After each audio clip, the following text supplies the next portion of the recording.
آج ایک بہت ہی امپورٹنٹ کویشچن ذہن میں مختلف خیالات چلتے رہتے ہیں، ان پر کنٹرول کیسے کیا جائے۔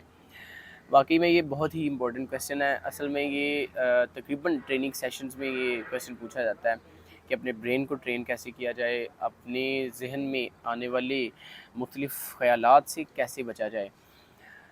I think so the first thing is you have to control your focus, you have to control your concentration. آپ دیکھیں کہ آپ مختلف ایک ہی وقت میں کتنے کام کر رہے ہیں، آپ ایک ہی لمحے میں کتنے چیزوں کو سوچ رہے ہیں۔ بعض اوقات ایسا ہوتا ہے کہ ہم ایک کام کرتے ہوئے کچھ کاموں کو سوچ رہے ہوتے ہیں، یا کچھ کام یا کچھ چیزیں سوچتے ہوئے ہم دوسری چیزوں کو بھی ساتھ سوچ رہے ہوتے ہیں۔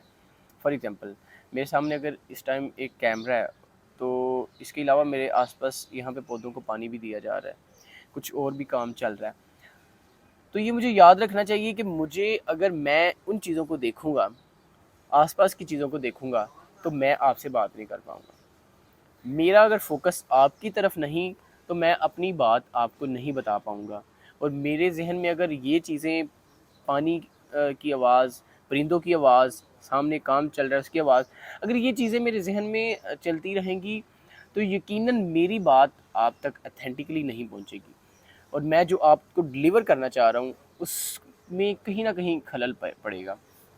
کہیں نہ کہیں میرا ذہن جو ہے وہ دوسری چیزوں کو سوچے گا، اور میں آپ کو جو بات بتانا چاہتا ہوں، جو تھاٹس آپ کو دینا چاہتا ہوں، وہ کہیں نہ کہیں ڈسٹرب ہو جائیں گے۔ تو پہلی چیز، اپنا فوکس برقرار رکھیے۔ جب آپ اپنا فوکس برقرار رکھیں گے تو یقیناً آپ ایک چیز کو سوچنا شروع کر دیں گے۔ اب اس میں مختلف مشق ہیں، آپ مختلف چیزوں کو اپلائی کرتے ہوئے، ٹیکنیک کو اپلائی کرتے ہوئے آپ اس چیز کو کنٹرول کر سکتے ہیں۔ فار ایگزامپل آپ کسی ایک بندے کو اپنا 100% دینا سیکھیں، اپنا دی بیسٹ ایک بندے کو دیں۔ وہ آپ کی مدر ہو سکتی ہے، وہ آپ کے فادر ہو سکتے ہیں، وہ آپ کی سبلنگس ہو سکتے ہیں۔ آپ ان میں سے کسی ایک کو دی بیسٹ دینا سیکھیں، اس سے سٹیپ لیں، آگے کسی کو دینا سیکھیں، پھر آگے کسی کو اسی طرح سے دی بیسٹ دینا سیکھیں۔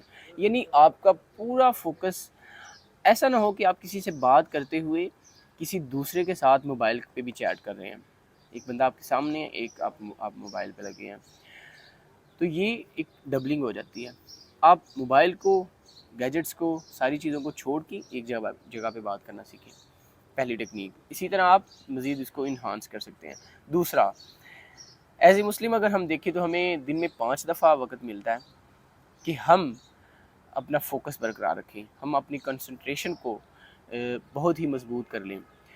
5 دفعہ ہم اس کی مشق کر سکتے ہیں، اس کو پریکٹس کر سکتے ہیں کہ اپنا فوکس ایک جگہ پہ کس طرح سے برقرار رکھا جائے۔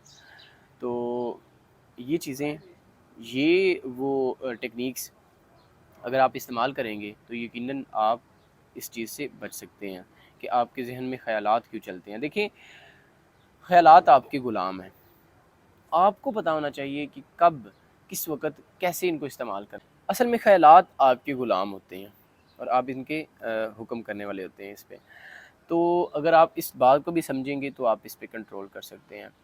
ایک نوکر ایک غلام کو جب آپ کہتے ہیں وہ آ جاتا ہے، جب آپ کہتے ہیں وہ چلا جاتا ہے، جو آپ کہتے ہیں وہ کر دیتا ہے، جو آپ نہیں کہتے وہ نہیں کرتا۔ آپ کے خیالات بھی اسی طرح سے ہیں، جو آپ انہیں کہیں گے وہ یہ کریں گے، اسی ڈائریکشن میں یہ چلیں گے۔ جو آپ انہیں نہیں کہیں گے یا جن سے آپ ان کو منع کریں گے، یقیناً ان سے یہ منع ہو جائیں گے، ان سے یہ کسی طریقے سے نجات پا لیں گے۔ تو it is up to you کہ آپ کس طرح سے ان کو کنٹرول کرتے ہیں۔ سمجھ لیں کہ خیالات آپ کے غلام ہیں، آپ کے نوکر ہیں، آپ ان پہ کنٹرول کر سکتے ہیں۔ اور اس فکرے کو ہمیشہ یاد رکھیں کہ انسان اشرف المخلوقات ہے، کچھ بھی کر سکتا ہے۔